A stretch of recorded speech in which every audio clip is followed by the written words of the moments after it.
Eu convido agora a subir à tribuna o requerente da ação declaratória de constitucionalidade para, ao final, chamar o amicus curiae, o doutor Flávio Henrique Yunes Pereira. Excelentíssimo senhor presidente, eminente relator, senhoras e senhores ministros, doutor órgão do Ministério Público, senhoras e senhores. Meu colega que me antecedeu diria que não precisa nem sinalizar para o Poder Legislativo. São várias as leis que disciplinam relações jurídicas próprias, datadas, contextualizadas, a lei dos motoboys, corretor de imóveis, trabalhador portuário avulso, guia de turismo, representantes comerciais. Todas essas leis falam que não se trata de uma relação de emprego, e sim uma relação de outra natureza. Se se entender da forma como colocado, então todas essas leis são inconstitucionais.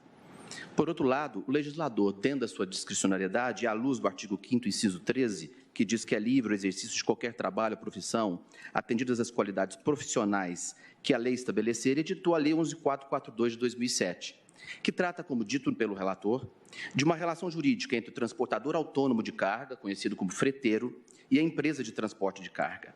E disse que essa relação jurídica estaria caracterizada se houvesse o preenchimento de alguns requisitos. Quais sejam? Está na lei.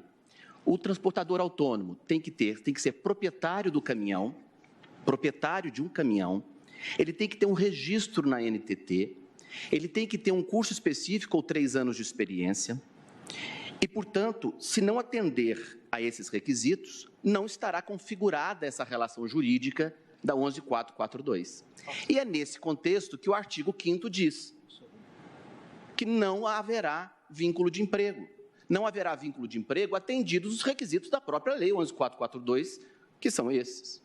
E o que ocorre, que vem ocorrendo, e isso ocasionou uma série de reclamações apresentadas a esta Suprema Corte, em razão de descumprimento de decisão do ministro relator ou então por violação à súmula 10. E todos, sem exceção, vossas excelências, todos deferiram medidas liminares em reclamação. Em boa parte delas, não pelo descumprimento apenas da decisão do ministro Barroso, mas por considerar que a interpretação da Justiça do Trabalho esvaziava por completo a 11.442. E por que esvazia por completo a 11.442? Porque como não dá mais para falar que é ilícita a terceirização de atividade fim, tendo em vista a decisão da Suprema Corte, passou-se então a dar ainda ênfase maior, coisa que já ocorria, ao critério da subordinação. Então, a Justiça do Trabalho, descontente com a licitude da terceirização de atividade fim, entende que, no caso concreto, haveria, então, uma subordinação estrutural ou objetiva. Eu vou trazer aqui uma citação do ministro Maurício Godinho, que é o citado, talvez eu diria, em 90% de todas as decisões, pelo menos as que eu consegui pesquisar. E o que seria essa subordinação objetiva? O que seria essa subordinação estrutural? O eminente ministro diz o seguinte, abro aspas, objetiva é a subordinação que se manifesta pela integração do trabalhador nos fins e objetivos do empreendimento do tomador de serviços, ainda que afrouxadas as amarras do vínculo empregatício. Eu poderia dizer aqui, eminente ministra Rosa, veja se eu estou equivocado, este conceito de subordinação objetiva, se eu riscar a palavra subordinação objetiva e colocar terceirização de atividade fim, não daria o mesmo? Eu poderia dizer que terceirização de atividade fim é exatamente quando há essa integração do trabalhador aos fins e objetivos. E esta Corte já disse que isso é lícito e constitucional.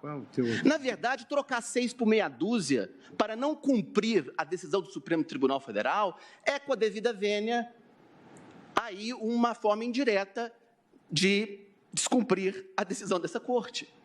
É disso que se cuida. Não adianta declarar constitucional a Lei 11.442 se permitir que, à luz do artigo 2º e 3º da CLT, continue a se sacar o critério da subordinação estrutural objetiva, de modo a esvaziar por completo a 11.442.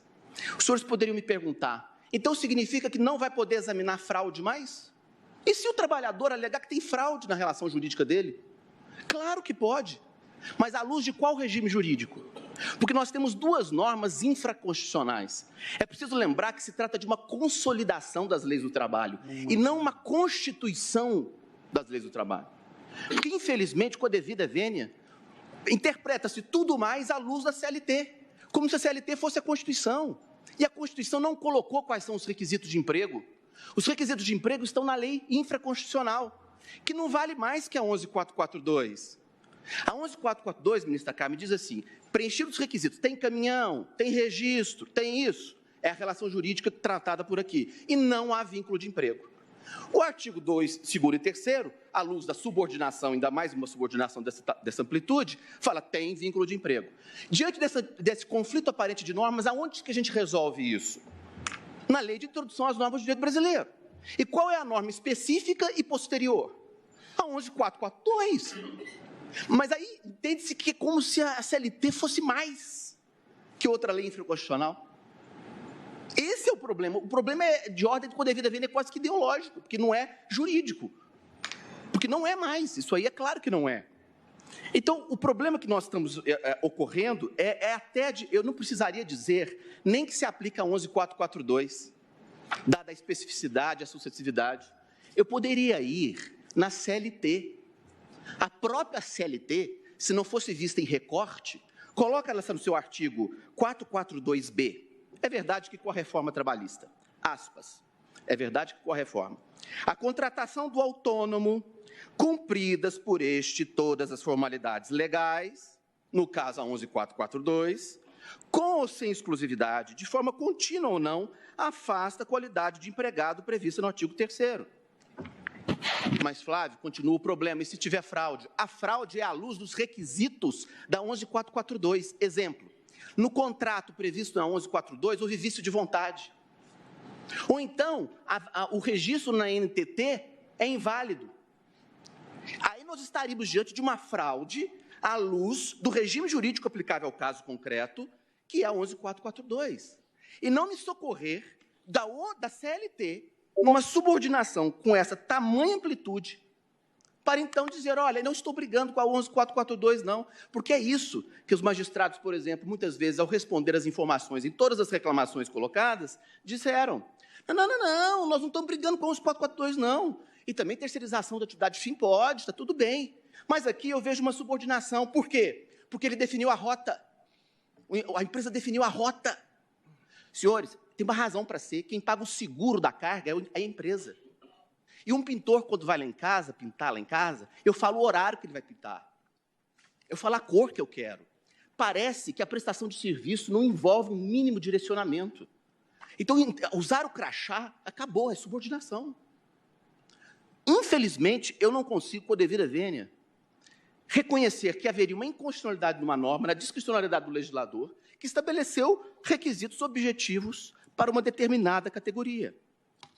Poderia trazer aqui, por exemplo, da relatoria do ministro Lewandowski, em uma dessas reclamações, reclamação 27.138, ministro. O que foi aduzido lá, na origem?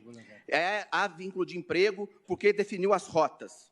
E Vossa Excelência, na reclamação 27.138, bem colocou que essa interpretação esvazia por completo a 11.442, daí porque uma inconstitucionalidade não expressa, mas implícita. E por isso deferiu a cautelar. O ministro também, o ministro Marco Aurélio, deferiu numa situação em que se alegava o seguinte, está violando a isonomia. Eminentes ministros, o freteiro autônomo, ele ganha 2 vezes mais que o empregado motorista. Até porque ele assume o risco do empreendimento. A manutenção do veículo é feita pelo proprietário, que é o freteiro. 2 vezes mais. Quem disse isso? E aí uma voz solitária da Justiça do Trabalho, a juíza Neuza Libera Lodi, disse o seguinte na sentença, alguns freteiros iniciam como empregados, mas veem no freteiro um retorno financeiro mais atraente, de regra superior a 150% da remuneração do motorista empregado. Eu não estou falando de situações iguais, um tem um veículo, o outro não tem. Um recebe mais que o dobro, o outro não.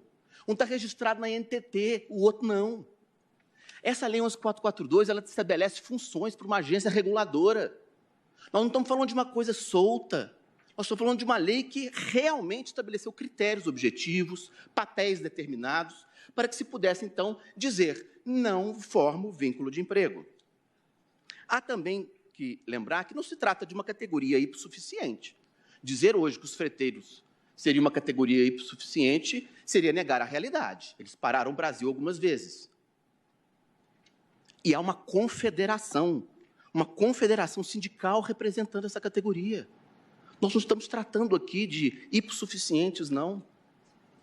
Então, portanto, em pauta, eu acho até que no pano de fundo aqui, é saber se é constitucional o trabalhador autônomo. Porque se entender que não pode, então, qualquer hipótese de trabalhador autônomo não poderia, e todas aquelas leis que eu mencionei estariam evadas, então, de vício de inconstitucionalidade. A do motoboy, a do corretor de imóveis, a do trabalhador portuário, o guia de turismo, entre outras tantas. Lembrando que há outras leis que dizem o contrário. Por exemplo, o treinador de futebol tem uma lei que estabelece lá e diz assim, aqui é necessariamente relação de emprego. Seria inconstitucional? Me parece que não. Com essas considerações é que se pede, eminente presidente, a declaração de constitucionalidade da 11.442, mas enfrentando esse debate de que, uma vez preenchidos os requisitos da 11.442, não cabe se socorrer de uma subordinação estrutural a esvaziar por completo a 11.442, que, aliás, foi o que justificou a ação declaratória de constitucionalidade. Muitíssimo obrigado.